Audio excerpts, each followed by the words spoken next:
जब से अगस्त महीना स्टार्ट हुआ है तब से ही एक एक करके सुप्रीम कोर्ट में इतने इंटरेस्टिंग प्लीज आई है जिसकी बात ही नहीं की जा सकती। अभी तक हमने देखा है कि कैसे सुप्रीम कोर्ट में सीजेआई डीवाई चंद्रचूड़ ने हर मैटर से डील किया है। अब वो एक्स्ट्रा रिजर्वेशन देने की बात हो या फिर जजेस और एडवोकेट्स का आए दिन सुप्रीम कोर्ट की वर्किंग को क्रिटिसाइज करना, इन सारे केसेस को सीजेआई डीवाई चंद्रचूड़ ने बहुत ही अच्छे से हैंडल किया है। बीते दिनों हमने देखा भी था कि कैसे सुप्रीम कोर्ट में CJI DY Chandrachud, justice Sanjiv Khanna, BR Gavai, Suryakant और ऋषिकेश रॉय की बेंच ने पंजाब और हरियाणा हाईकोर्ट के जस्टिस राजबीर शेरावत की क्रिटिसाइजिंग कमेंट से डील किया था। इन कमेंट्स को स्कैंडलस डिक्लेयर करने के बाद सीजेआई ने फटकारते हुए कहा भी था कि सुप्रीम कोर्ट सुप्रीम नहीं होकर इंडियन कॉन्स्टिट्यूशन ऊपर आती है और जज को ऐसे रिमार्क्स सुप्रीम कोर्ट के खिलाफ नहीं पास करने चाहिए थे।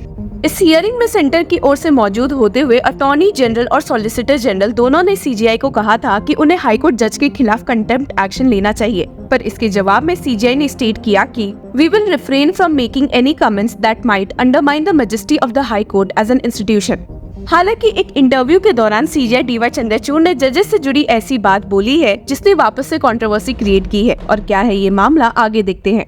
असल में ये मामला जुड़ा हुआ है उन जजेस से जो आए दिन जुडिशरी छोड़कर तुरंत ही पॉलिटिक्स ज्वाइन कर लेते हैं। इस मामले में अभी दो जजेस के नाम हाईलाइटेड है और वे हैं अभिजीत गंगोपाध्याय और रोहित आर्य का, जिन्होंने जुडिशरी छोड़कर तुरंत बाद ही पॉलिटिक्स ज्वाइन कर लिया था और वो भी स्पेसिफिकली बीजेपी को। सुप्रीम कोर्ट में भी अब तक इस मामले से जुड़े कई केसेस आए हैं कि जजेस के रिटायरमेंट के बाद एक कूलिंग पीरियड होना चाहिए जिसके बाद ही वे पॉलिटिक्स ज्वाइन कर सके। जहाँ इस प्ली को सुप्रीम कोर्ट ने डिसमिस किया था, वहीं आपको बता दें कि सीजेआई डीवाई चंद्रचूड़ ने अभी हाल ही में दिए गए एक इंटरव्यू में इस बात से अग्री किया है। जी हाँ, आपने सही सुना।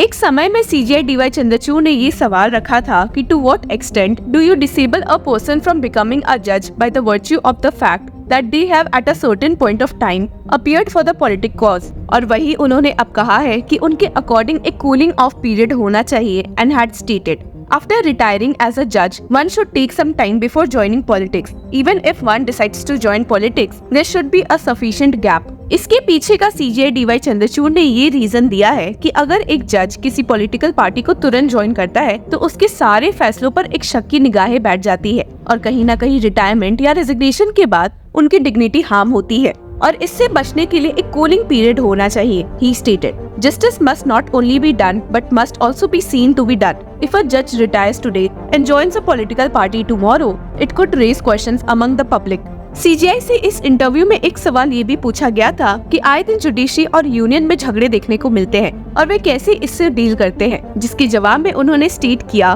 कि in a mature judiciary system if there is an objection from the centre और the state we discuss it.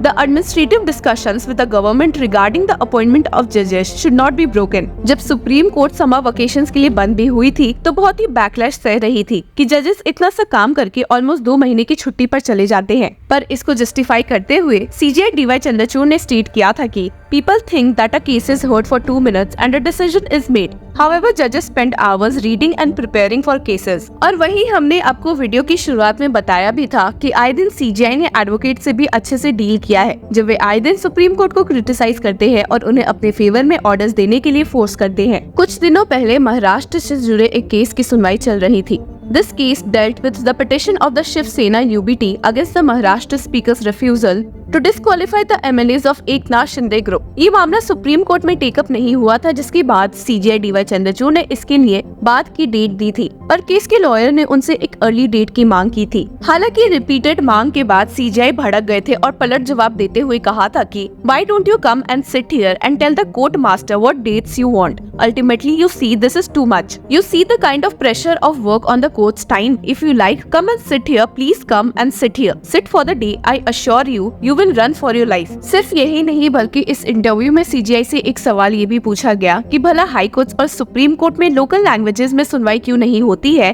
तो सीजेआई चंद्रचूड़ ने ये क्लैरिफाई किया कि देश के हर कोने से लोग आते हैं और आधे पैसे लैंग्वेज बैरियर रिमूव करने में ही जाते हैं, जिसकी वजह से ही stated We need a common language that everyone understands, which is why the work is done in English. एक क्वेश्चन सीजीआई चंद्रचूड़ के सामने ये भी आया कि उन लोगों का क्या जो जेल में कितने साल से ही बंद रहते हैं, वो भी तब जब उनके केसेस के ट्रायल भी शुरू नहीं होते हैं। इस बारे में सीजीआई डीवाई चंद्रचूड़ ने दुख जताते हुए स्टेट किया कि the supreme court always says that it is wrong to keep someone in custody even a day longer than necessary. First information report filing process के सिंप्लीफिकेशन की तारीफ करते हुए उन्होंने कहा है कि जुडिशरी को इतना एक्सेसिबल बनाने की सख्त जरूरत है कि कोई भी वल्नरेबल ग्रुप आकर इसकी मदद सीख कर सके। And stated, We can't shy away from work out of fear. We have to be prepared for it. Judiciary infrastructure से जुड़े भी सवाल सीजीआई डीवाई चंद्रचूड़ के सामने पेश हुए थे, जिसपे उन्होंने कहा भी है कि अगर स्टेट गवर्नमेंट्स इम्प्रूवमेंट नहीं कर रहे हैं तो उस पर वे क्या कर सकते हैं। पर इसके साथ ही उन्होंने स्टेट किया कि it is not fair to blame the government for everything. The high court also has a responsibility to inform the government of its need. Judiciary infrastructure की बात हो रही है तो लोअर जजेस की सैलरी की भी बात कर लेते हैं, जिनका मामला अब सुप्रीम कोर्ट जा पहुंचा है और ये हालत देखकर सीजीआई काफी गुस्सा भी दिखे हैं।